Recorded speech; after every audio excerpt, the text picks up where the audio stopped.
Assalamualaikum warahmatullahi wabarakatuh. Insan-insan yang hanya takut pada Allah yang berkumpul di tempat ini yang saya hormati, pasti mereka di luar, para termul ini menyatakan orangnya itu saja, itu pasti. Dia nggak tahu bahwa memerdekakan Indonesia itu hanya Bung Karno, Bung Hatta itu saja juga.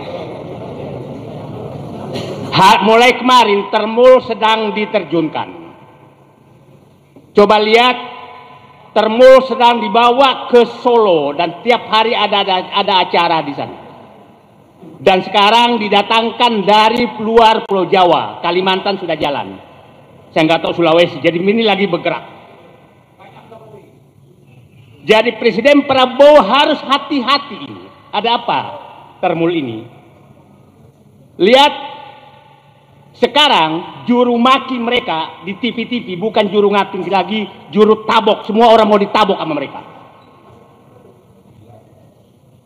Mulai kemarin medsos dipenuhi oleh mereka dan memaki-maki semua yang ingin membela Prabowo. Ini kayaknya sudah mendekati perang kalau udah begini.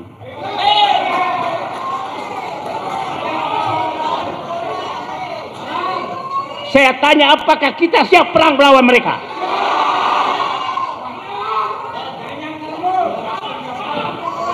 Tadi saya ingin menyampaikan yang namanya Nono Sampono itu adalah Letnan Jenderal. Supaya clear, supaya Pak siapa namanya, Pak Sunarko tahu juga, ada juga bekas teman yang seperti itu. Saya ingin menyampaikan, saya mengikuti 2 sidang tentang kriminalisasi. Waktu yang bersamaan yaitu Tom Lembong dan Charlie Chandra. Saya menyatakan bahwa pengadilan sekarang, kedua tempat itu hanya untuk melegalisasi, menghukum orang yang berbeda dengan Jokowi dan oligarki. Itu hanya legalisasi. Di sidang Tom Lembong, tidak ada yang didengar itu namanya fakta persidangan. Tidak ada.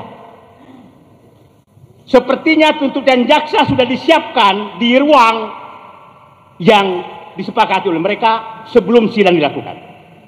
Tuntutan sudah disiapkan oleh hakim tanpa mendengar apapun. Jadi ini saya katakan, negara ini sudah dirusak oleh ahli hukum di ruang pengadilan. Mohon maaf ahli hukum, Anda perusak negeri ini. Bukan para insinyur, tapi didukung oleh para politisi. Inilah negara kita.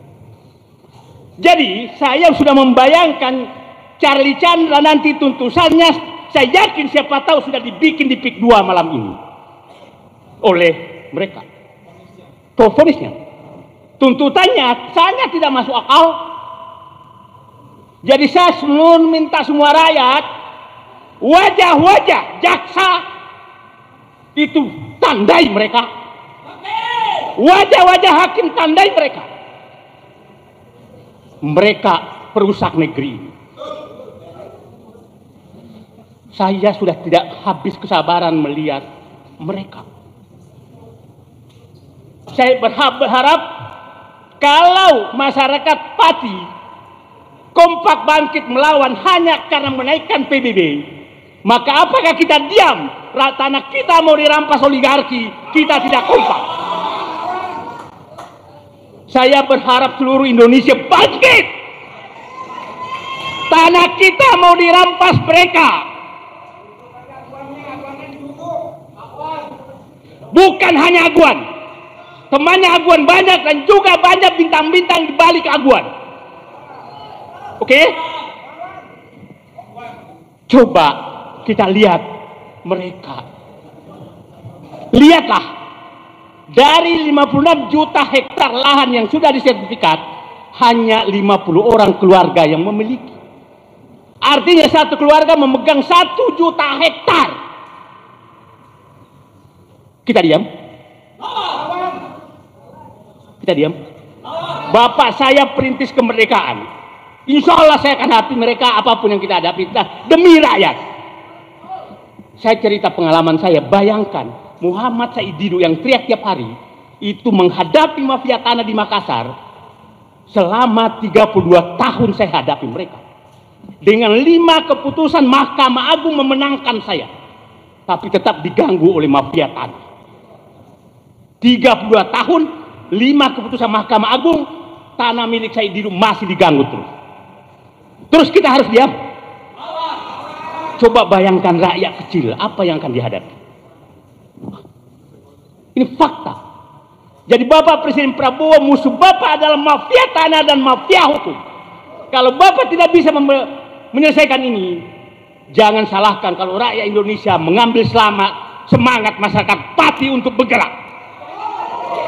Ya. Karena tidak ada jalan lagi. Oke? Nah sekarang, apa yang mereka lakukan sebenarnya? Ini semua aparat terlibat. Kasus 3 cara mereka mengambil tanah. Yang paling kasar adalah kriminalisasi, yang kedua intimidasi, yang ketiga adalah negosiasi VIP. Negosiasi VIP adalah terhadap toko-toko yang penentu di wilayah itu, kalau ada tanahnya maka dibeli harga bisa 100 kali lipat dari harga. Dan itu pernah dicobakan ke saya. Oke? Nah, makanya diam semua. Saya tahu semua nama-nama yang sudah dinikmati di PIK 2. Suatu saat akan saya buka, kalian memang. Saya tahu toko-toko yang punya tanah di sana dan sudah dibeli oleh PIK 2 dengan harga yang sangat mahal. Ya. Kalau harga tanah rakyat beli 50.000, maka mereka dibeli 1 juta per meter. Dan yang negonya adalah yang pimpinan perusahaan itu berpangkat jenderal purnawirawan. Fakta. Nah, jalur sekarang asal Bapak tahu yang dikatakan terus isu tanah, saya teriak karena tanah saya. Padahal saya selalu menyatakan, kalau kau beli tanah rakyat dengan harga yang wajar, tanahku kasih gratis. Clear. Tapi di framing oleh mereka bahwa saya meminta uang. Saya tidak pernah ingin menjual tanah saya. Dan sekarang, saya dapat informasi, saya sedang dirancang dikriminalisasi juga, dengan menganggap bahwa tanah saya itu dibeli secara tidak sah. Padahal 32 tahun lalu. Fakta. Tapi saya akan hadapi mereka. Ya mati bawa apa sih? Nah sekarang intimidasi itu terjadi kepada seluruh rakyat Banten, seluruh rakyat Indonesia. Intimidasi dilakukan oleh mereka. Dan Biang Kerok kedua sebenarnya adalah kepala desa lurah dengan BTN. Itulah Biang Kerok dua-duanya. Itulah jangan heran, Abdesi dulu dibentuk ketuanya dari PIK 2. Ya, ketua umum Abdesi, sehingga dikasih jabatan lurah 7 tahun oleh Joko Widodo.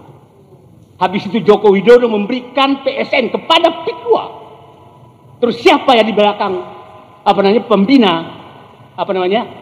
Abdesi itu? Menteri yang sangat berkuasa, pasti Bapak tahu. Jadi sangat susah dipisahkan bahwa kasus PIK 2, kasus penggusuran rakyat di Banten, di belakangnya adalah Joko Widodo. Clear. Membantah apa? Oke?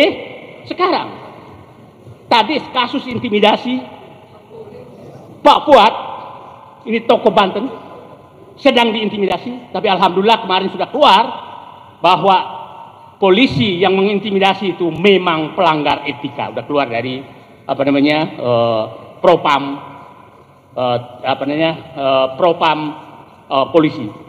Nah, intimidasi pada saat ketemu saya dengan Charlie Chandra, saya dapat tekanan banyak sekali, hati-hati berjuang untuk Charlie Chandra.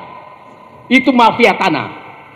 Tapi nama saya Muhammad Said Didu, biasanya saya menunggu dari Allah arahan. Setelah saya ini orang benar, ini harus dibela. Karena Charlie Chandra hanyalah puncak perjuangan rakyat yang terintimidasi oleh aparat. Charlie Chandra hanya puncak. Charlie Chandra itu double minoritas. Etnis China, Katolik. Tapi kami tidak pandang itu. Yang menggusur juga etnisnya mereka. Kami tidak pernah memandang itu. Buktinya PP Muhammadiyah lah yang ada paling depan membela. Jadi para pihak yang menganggap bahwa ada SARA di Indonesia itu tidak ada. Kalian yang merusak bangsa ini. Saya menyaksikan di ruang pengadilan Tom Lembong, istrinya Katolik, membawa rosario. Di sampingnya lah ibu-ibu pakai jilbab membawa tas. Di ruang pengadilan, tasbih dan rosario berputar bersama. Kalian yang menganggap itu ada masalah etnis ini, bukan. Siapapun yang berbuat menggosur rakyat etnis itu kita lawan. Kami bukan anti etnis tertentu. Kami anti kepada orang yang mau menggusur rakyat. Itu yang kita.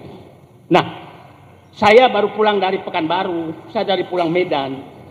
Bayangkan Pak, ada teman saya bekas direktur PTP, tanahnya sudah 20 tahun dikuasai.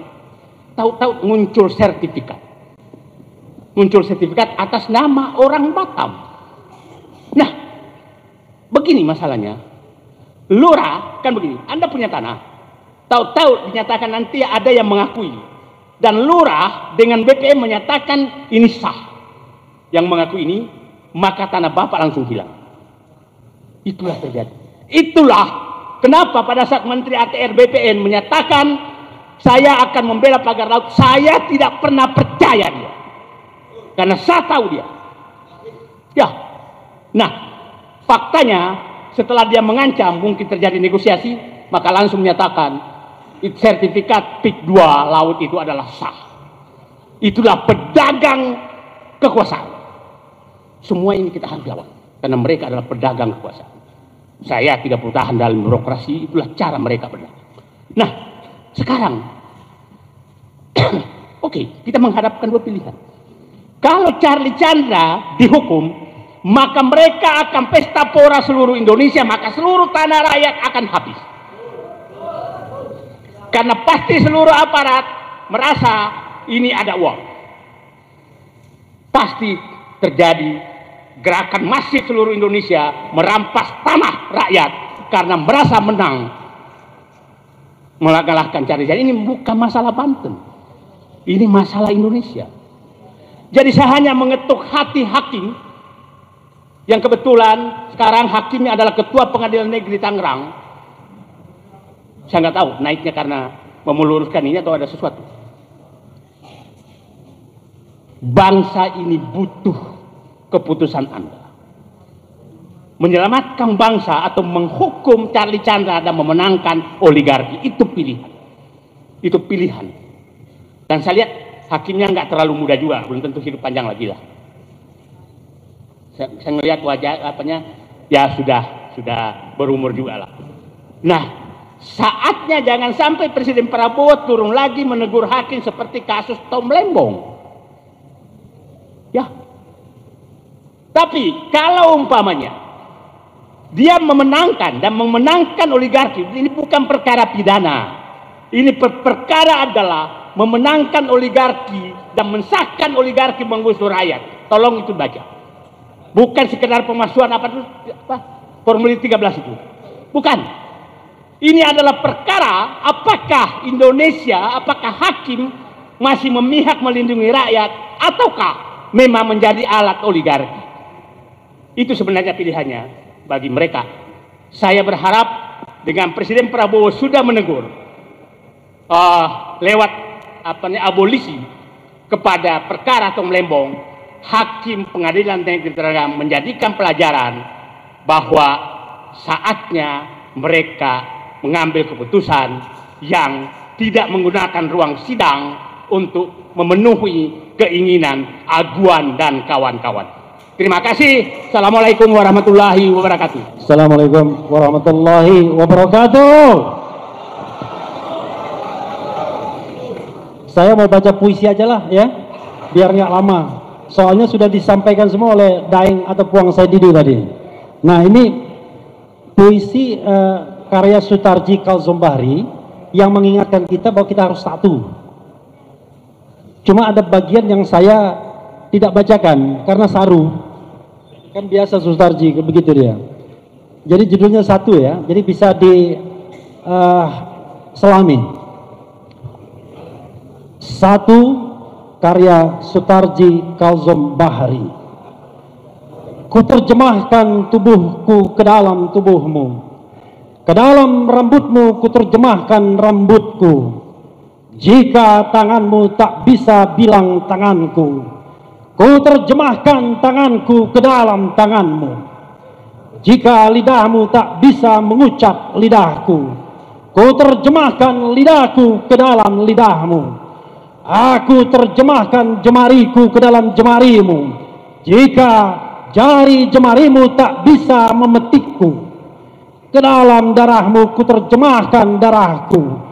Kalau darahmu tak bisa mengucap darahku, jika ususmu belum bisa mencerna ususku, ku terjemahkan ususku ke dalam ususmu. Daging kita satu, arwah kita satu, walau masing jauh. Yang tertusuk pada Charlie berdarah padaku. Wassalamualaikum warahmatullahi wabarakatuh. Nah, itu saja ya. Itu saja, semuanya saya kira sudah jelas.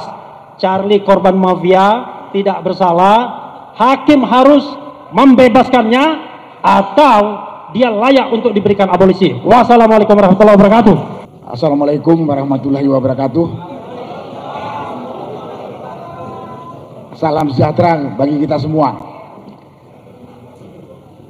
Rasanya kita semua kemari sudah punya satu tujuan, satu visi.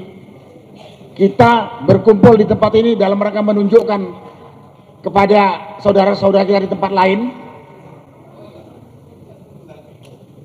bahwa kita di sini bersuara untuk apa? Melindungi, ya, atau untuk mendukung, atau untuk mengamankan saudara kita Charlie Chandra yang dikriminalisasi oleh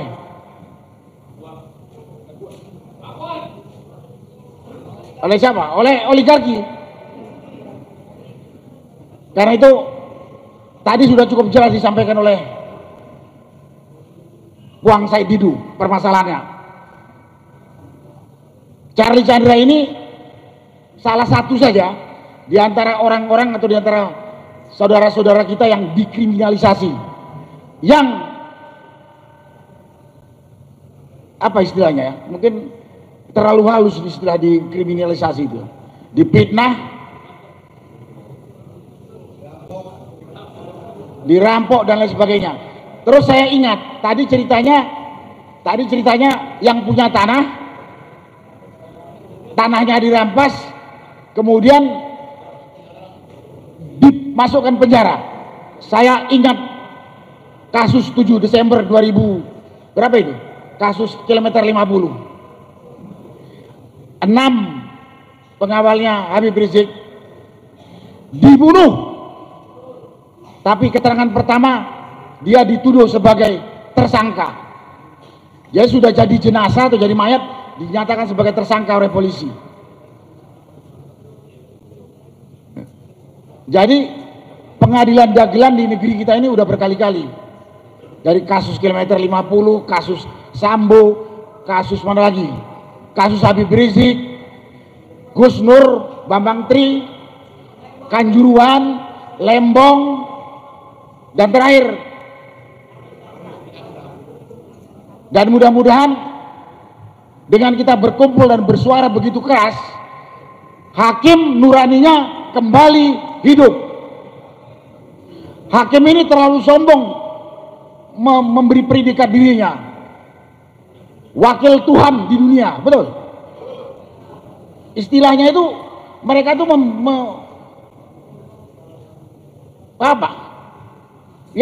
menyebut dirinya adalah wakil Tuhan di dunia. Kita lihat kali ini benar-benar jadi wakil Tuhan atau jadi wakil iblis dari neraka. Jadi saya hadir dan dengan teman saudara sekalian bersuara, berteriak dalam rangka meminta agar kriminalisasi terhadap saudara kita Charlie Chandra ini selesai. Berarti dia dibebaskan dari tuntutan yang aneh-aneh ini, yang tidak masuk akal, yang sifatnya fitnah keji. Itulah yang bisa saya sampaikan. Kemudian pada kesempatan ini juga saya berharap, saya minta kepada aparat yang sudah jadi peliharaan oligarki rakus ini sadar. Aparat ini dari mulai BPN, ABSI, polisi, ya kejaksaan sekarang sampai ke pengadilan. Saya yakin semua instansi ini punya kode etik, punya pegangan, terutama pegangan agama. Bertindak, bersikap, dan memutuskan pakailah landasan hukum dan agama yang saudara anut. Kita di Indonesia ini harusnya seluruh warga negara adalah orang beragama, karena dasar negara kita adalah Pancasila. Sila pertama itu adalah ketuhanan yang Maha Esa. Logikanya, kesimpulannya, seluruh orang Indonesia ini beragama. Faktanya kita bisa simpulkan. Apakah orang-orang yang jadi peliharaan, apakah aparat yang jadi peliharaan orang-orang rakus seperti Aguan ini beragama atau tidak? Karena itu pada kesempatan ini saya coba menyentuh hatinya. Kita punya kode etik, kita punya buku pedoman, kita punya undang-undang dasar cukup agamis. Masa kejadian yang saya katakan tadi, dari mulai kasus kilometer 50 sampai yang lain-lain begitu biadab, nggak sadar-sadar, aparat penegak hukum, polisi, kejaksaan, pengadilan. Kalau di sini di kasus Charlie Chandra ini sampai ke BPN dan ABSI. Para aparat ini sebetulnya abdi rakyat, karena mereka digaji oleh kita. Jadi ada durhaka atau khianat kepada orang yang memberi amanah maupun memberi hidup. Kalau kalian tidak bekerja sesuai dengan tuntunan yang ada. Kemudian berikutnya semua ini terjadi karena pemerintah kita ini tidak tegas. Kalau saya pinjam istilahnya Pak Said Didu, pemerintah kita ini letoy. Betul Pak Said? Pemerintah kita ini letoy. Pemerintah kita ini tidak punya kekuatan menghadapi bajingan-bajingan yang jadi pengkhianat, bajingan orang rakus dan aparat yang jadi pengkhianat. Karena itu orang nomor satu di pemerintah kita ini adalah Presiden Prabowo. Apakah langsung presiden atau lewat menteri-menterinya? Dengarkan ini. Sekali lagi, semua kesemrawutan ini terjadi karena pemerintahan kita letoy. Pemerintahan kita ini tidak punya kekuatan. Pemerintahan kita ini tidak punya keberanian menegakkan aturan. Semuanya dikendalikan oleh manusia rakus yang namanya oligarki. Sebagai rakyat, saya menuntut kepada pemerintah dan belajar dari saudara-saudara kita di Kabupaten Pati. Kalau tuntutan kita secara persuasif, vokal seperti ini tidak diikuti, mungkin kita perlu belajar dari saudara-saudara kita yang di Pati, bagaimana kita memberi pelajaran kepada pemerintah, kepada aparat. Jangan aparat hanya mau senang-senang menikmati fasilitas yang diberi oleh negara, tapi tidak peduli kepada rakyatnya, terutama rakyat kecil yang terzolimi.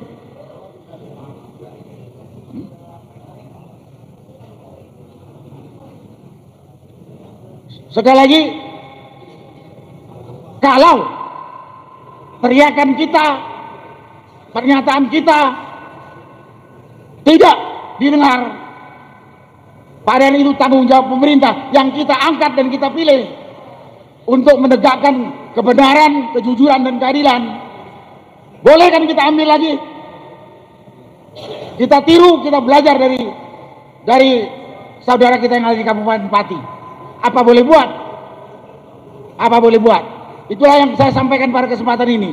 Jadi kalau kita dengan cara-cara bersuara seperti ini tidak didengar, nggak salah kalau kita ambil paksa.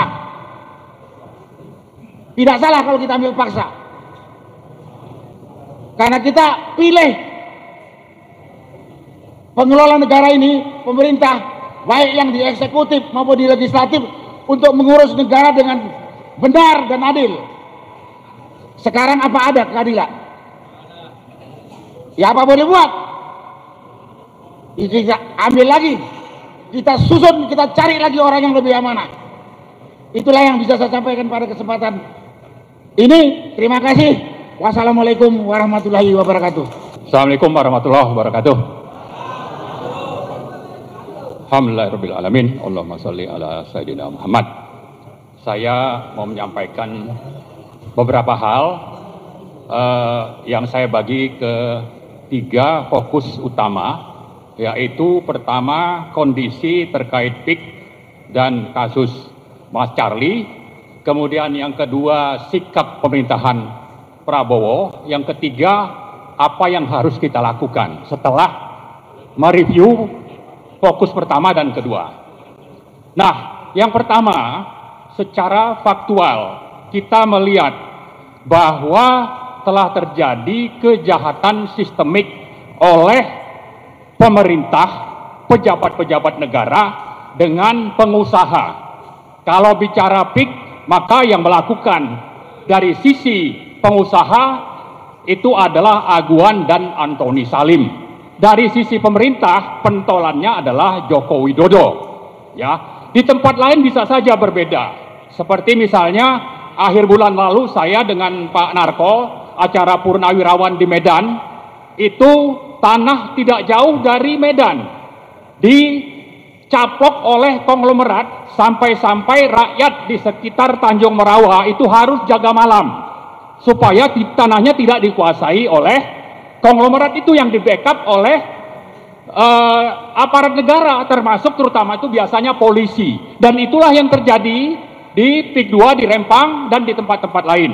Jadi faktanya kejahatan sistemik ini yang disebut sebagai state corporate crime itu sudah berlangsung lama dan terus berlangsung hingga saat ini dan ada di mana-mana. Nah, masalahnya kalau kita lihat dulu itu yang berada di garis depan dari sisi pemerintahnya itu adalah Joko Widodo, di backup oleh menteri-menteri, ya, terutama juga dari Polri. Polri itu pembackup utama Parcok yang kita panggil sebagai Parcok.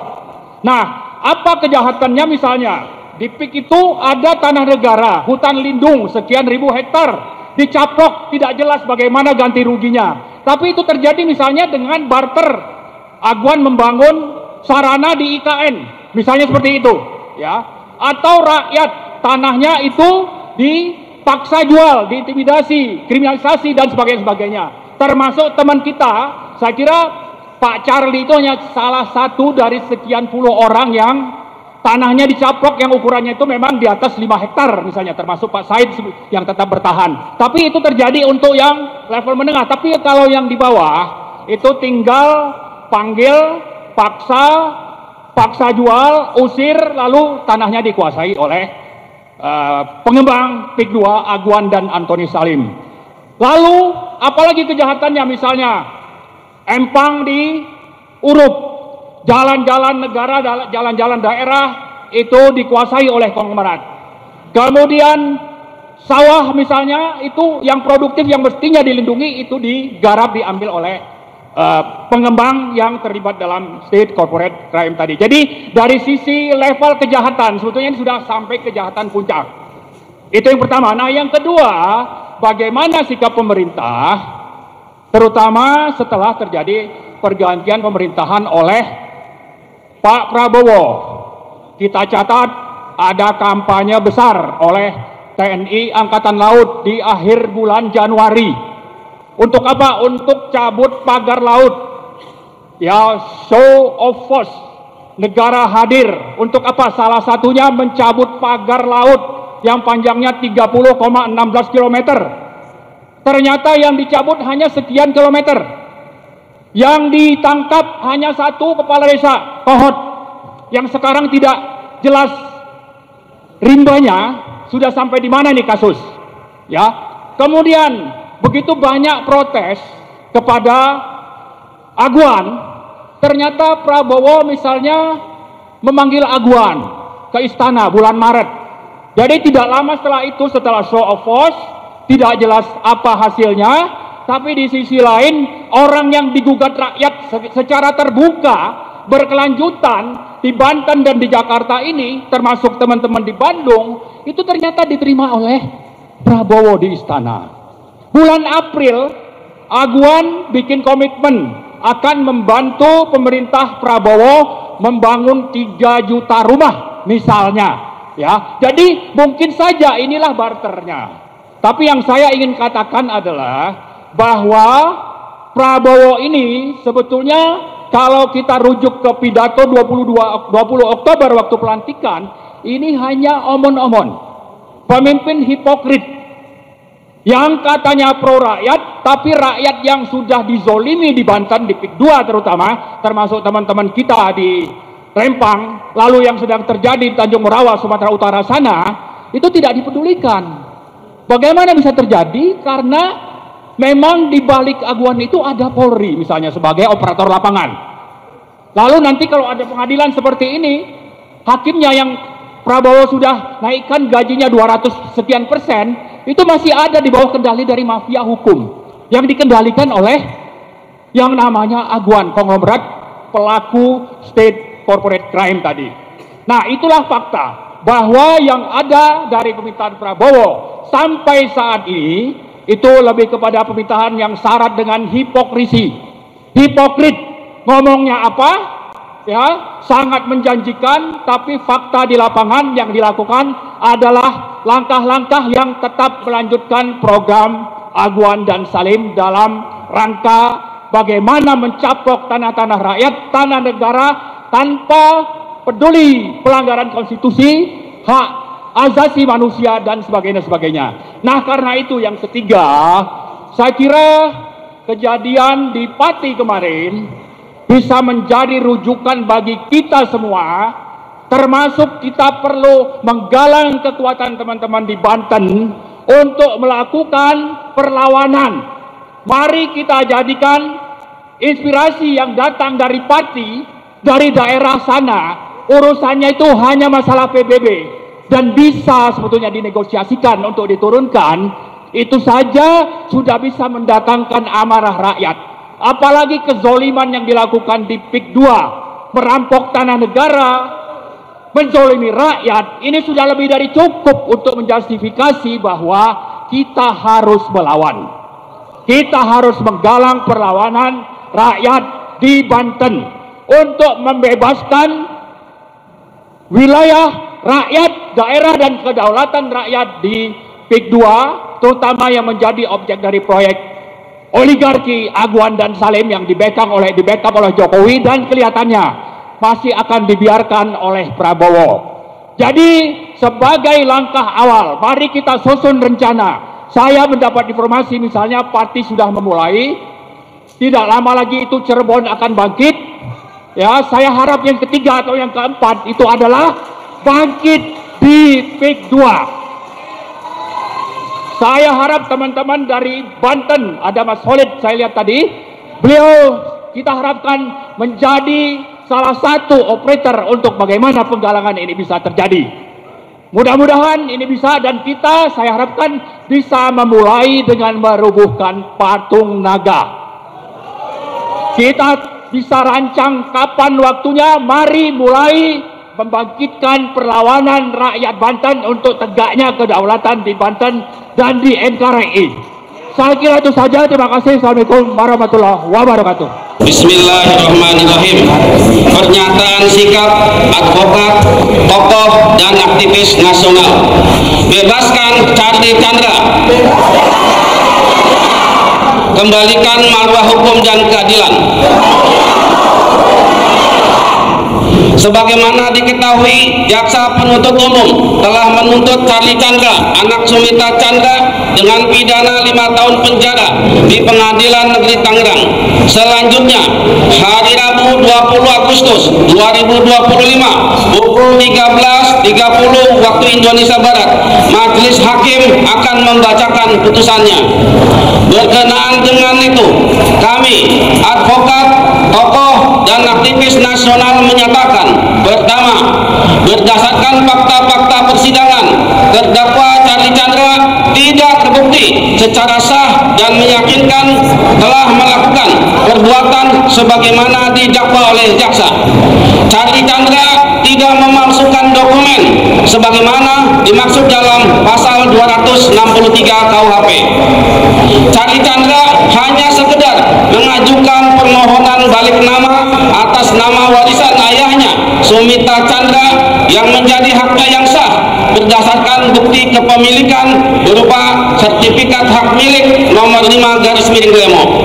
Kedua, pengadilan harus memberikan keadilan kepada Charlie Chandra dengan memberikan putusan bebas kepada Charlie Chandra untuk mengembalikan marwah, wibawa hukum, dan lembaga pengadilan.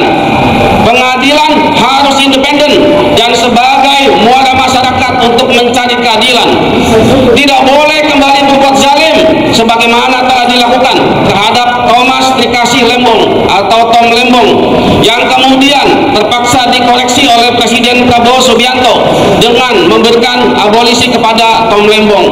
Ketiga, jika sampai ada putusan yang menghukum Charlie Chandra, maka inilah kezaliman luar biasa yang dilakukan oleh pengadilan yang seharusnya memberikan keadilan dan akan menjadikan kejahatan oligarki Epic 2 akan semakin merajalela. Karena itu, melalui kasus Charlie Chandra, masyarakat awam dapat mengetahui secara jelas modus operandi perampasan tanah rakyat yang dilakukan oleh oligarki Epic 2 untuk membangun bisnis properti mereka. Keempat, kasus Charlie Chandra hanyalah fenomena puncak gunung es perampokan tanah lewat kriminalisasi. Masih banyak warga Banten lainnya yang mengalami hal serupa seperti yang dialami oleh Haji Fuad Effendi Jarkasi. Kelima, kami mengajak kepada seluruh rakyat untuk bersatu padu melawan kezaliman oligarki Epic 2. Saat rakyat Kabupaten Pati Jawa Tengah kompak melawan penguasa karena kenaikan pajak tanah atau PBB, maka rakyat Banten selaku korban penggusuran tanah oleh mafia tanah dan oligarki haus, maka harus bersatu dan memantik perlawanan pada oligarki di seluruh wilayah Indonesia. Demikian pernyataan sikap ini kami sampaikan. Jakarta, 14 Agustus 2025. Tanda tangan atas nama advokat, tokoh, dan aktivis nasional. Wassalamualaikum warahmatullahi wabarakatuh.